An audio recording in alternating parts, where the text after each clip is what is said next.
दोस्तों, फिल्मों में रोमांच भरने के लिए ड्रामा और हॉट सीन के अलावा बेहतरीन स्टंट्स भी दिखाए जाते हैं, जिसे देखकर हम ऑडियंस ताली और सीटी मारने के लिए मजबूर हो जाते हैं। आपने देखा होगा कि फिल्मों में स्टंट्स परफॉर्म करने के लिए अक्सर ही बड़ी बड़ी गाड़ियों में धमाका कर दिया जाता है, उन्हें उड़ते या गिरते हुए दिखाते हैं। ये सब देखकर आपके मन में भी कभी ना कभी ये सवाल तो जरूर आया होगा कि क्या ये फिल्म निर्माता इतनी महंगी महंगी गाड़ियां, जिनकी कीमत कम से कम 25 से 30 लाख रुपए होती है, उन्हें मात्र 15 से 20 सेकंड्स के लिए सच में उड़ा देती हैं। इसके अलावा फिल्मों में दिखाई जाने वाले डबल रोल कैसे परफॉर्म किए जाते हैं, और क्या आपको पता है कि मूवीज में दिखाई जाने वाले हेलीकॉप्टर स्टंट्स कैसे परफॉर्म किए जाते हैं? और अगर नहीं पता तो इस वीडियो को अंत तक जरूर देखिए, क्योंकि आज इस वीडियो में हम फिल्मी पर्दे के पीछे का सारा राज खोलने वाले हैं। इस समय की सबसे मोस्ट अवेटेड मूवी पठान में भी आपको भर भर के मार धाड़ के अलावा गाड़ियों के साथ भी भरपूर एक्शन देखने को मिलने वाला है। शाहरुख खान की इस मूवी का टोटल बजट है 250 करोड़ रुपए। अब ये बजट सुनकर आपको लग रहा होगा कि शायद सच में ही इसमें गाड़ियों को उड़ा दिया गया होगा, लेकिन उन फिल्मों का क्या जिनका बजट इतना नहीं होता है? बॉलीवुड के डायरेक्टर रोहित शेट्टी, इन भाई साहब का नाम ही काफी है। इन्होंने तो गोलमाल और बोल बच्चन जैसी कॉमेडी फिल्मों में भी गाड़ियां उड़ा दी, जिनका बजट भी पठान मूवी जितना नहीं था। तो क्या ये सच में बड़ी बड़ी गाड़ियों को बस कुछ सेकंड्स के सीन में उड़ा देते होंगे? अब आप में से बहुत से लोग सोचते होंगे कि ये सब तो एडिटिंग का कमाल होता होगा। अगर इससे पहले तक आप भी ऐसा ही सोचते थे तो हम आपको बता दें कि भाई साहब, आप सही सोचते थे। ये सब एडिटिंग का ही कमाल होता है। फिल्मों में जिन कारों को आप उड़ते या गिरते हुए देखते हैं, असल में वो असली कार्स होती ही नहीं है। ये उन बड़ी बड़ी गाड़ियों का रेप्लिका, या आसान भाषा में कहें तो उन कारों के टॉय मॉडल्स होते हैं। और इन बड़ी बड़ी गाड़ियों के एक्शन वाले सीन बाहर खुली सड़क या आउटडोर पर नहीं, बल्कि क्रोमा स्टूडियोज में शूट किए जाते हैं। अब चलिए आपको डिटेल में समझाते हैं कि इन टॉयज कार के साथ ये सीन शूट कैसे किए जाते हैं। सबसे पहले तो जिन कारों को लेकर सीन शूट करना होता है, उनके छोटे छोटे टॉय मॉडल्स बनवाए जाते हैं और एक लकड़ी पर रेत डालकर नकली सड़क बनाई जाती है और इस सड़क का सीन बनाया जाता है। उसके बाद सीन के हिसाब से ही कारों को सेट करके उनकी पोजीशन रख दी जाती है। अब जिस कार को भी ब्लास्ट करवाना होता है या उछलता हुआ दिखाना होता है या कोई और भी एक्शन करना होता है, तो उस कार को धागे से बांधकर हाथों से खींचकर उछाला जाता है और इस सीन को ही कई एंगल से कैमरे में रिकॉर्ड कर लिया जाता है। एक बार सीन रिकॉर्ड होने के बाद अब बारी आती है एडिटिंग की। एडिटिंग ही वो सबसे बड़ी चीज है जो इस सीन में जान डालती है। एडिटिंग में कार से बंधे धागे को पूरी तरह से हटा दिया जाता है और सीन को और भी रियलिस्टिक बनाने के लिए धूल मिट्टी भी उड़ाई जाती है, जिससे देखने में ये ऐसा लगता है कि मानो सच में ही कोई बड़ी गाड़ी उड़ रही हो। ये तो ही कार को उछालने की बात, लेकिन आपने देखा होगा कि कई बार फिल्मों में, खासकर स्पोर्ट्स फिल्मों में, एक साथ कई कार्स को चलते हुए दिखाते हैं। ये सीन भी इन टॉय कार्स की मदद से ही फिल्माए जाते हैं। इसके लिए कई सारी कारों को टेप की मदद से एक साथ जोड़ दिया जाता है और उन्हें एक साथ चलाया जाता है, जिससे ऐसा लगता है कि हमारा विलेन बहुत सारी गाड़ियां लेके हीरो से फाइट करने जा रहा है। अब चलने और उड़ने तक तो ठीक है, लेकिन ये जलने वाले सीन कैसे शूट होते हैं, जिसमें कार में ही धमाका कर दिया जाता है? तो इसको शूट करने के लिए हर कार को हरे पर्दे, जिसे टेक्निकल भाषा में क्रोमा फ्रेम कहा जाता है, उसके आगे रख दिया जाता है और कार के अंदर धूप बत्ती जलाकर रख दी जाती है, जिससे ऐसा लगता है कि कार से धुआं निकल रहा है।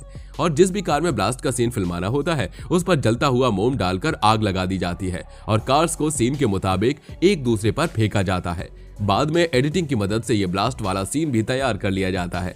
तो दोस्तों, यहाँ कुल मिलाकर सारा खेल ग्राफिक्स और विजुअल इफेक्ट्स का होता है, लेकिन इसको और भी ज्यादा रियलिस्टिक बनाने के लिए सीन को डिटेलिंग और विजुअलाइजेशन पर बहुत ज्यादा ध्यान दिया जाता है, जिससे देखने वाले को बिल्कुल ऐसा फील हो कि ये स्टंट सच में किसी असली गाड़ी के साथ परफॉर्म किया गया है, ना कि किसी टॉय कार की मदद से। दोस्तों, आपने कुछ मूवीज में हीरो को हेलीकॉप्टर से लटकते हुए या उस पर भागते हुए भी जरूर देखा होगा। खास करके हमारे अक्षय कुमार साहब को। इसके अलावा इंडिया की सुपर हीरो मूवी क्रिश में भी आपने ऋतिक रोशन को एरोप्लेन से लटकते हुए देखा होगा। तो चलिए जानते हैं कि हेलीकॉप्टर के साथ ये सीन कैसे शूट किए जाते हैं।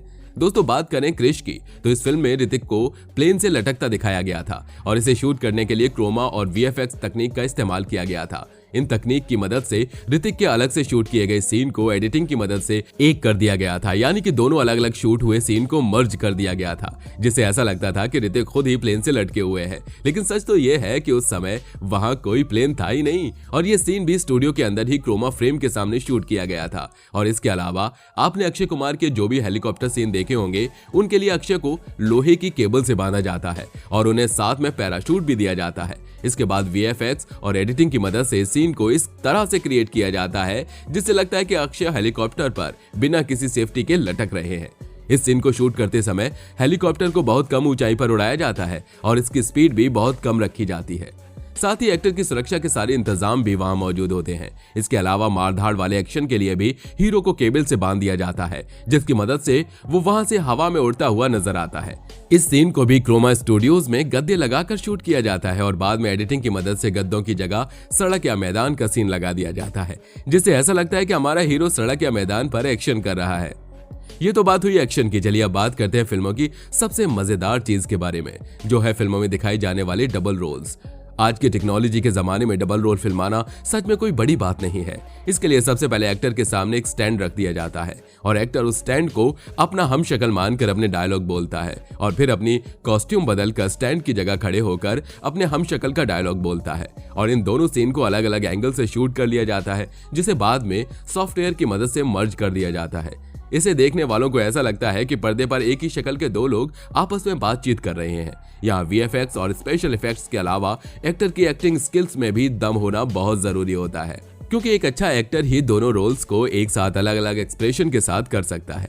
दोस्तों, आज के जमाने में टेक्नोलॉजी की मदद से ये काम करना इतना मुश्किल नहीं लगता, लेकिन पुराने समय में जब हमारे पास इतनी अच्छी टेक्नोलॉजी नहीं होती थी तो उस समय डबल रोल्स को निभाना चुनौतियों भरा काम होता था। पहले फिल्मों की शूटिंग रील्स में होती थी। डबल रोल दिखाने के लिए एक ही एक्टर के दो अलग अलग शॉट्स शूट किए जाते थे। अगर आपने कभी गौर किया हो तो पुरानी फिल्मों में हम दर्शकों को दोनों हमशक्ल एक्टर्स को बहुत कम बार एक फ्रेम में दिखाया जाता था। मतलब अगर एक एक्टर का चेहरा दिखता था तो दूसरे की पीठ दिखाई जाती थी, जिसके लिए बॉडी डबल का इस्तेमाल किया जाता था। तो दोस्तों, ये थे फिल्मी पर्दे के कुछ राज जो हमने आपको दिखाए। लेकिन साथ ही हम आपको बता दें कि आज भी बहुत से ऐसे डायरेक्टर्स हैं जो एक्शन में रियल लाइफ थ्रिल लाने के लिए असली गाड़ियों का इस्तेमाल करते हैं। उन्हें ये फेक एक्शन पसंद नहीं है। और कुछ एक्टर्स भी हैं जो अपने स्टंट्स खुद ही परफॉर्म करना पसंद करते हैं, जैसे जैकी चैन और अक्षय कुमार और भी दूसरे एक्टर्स। ये लोग बॉडी डबल का कम ही इस्तेमाल करते हैं।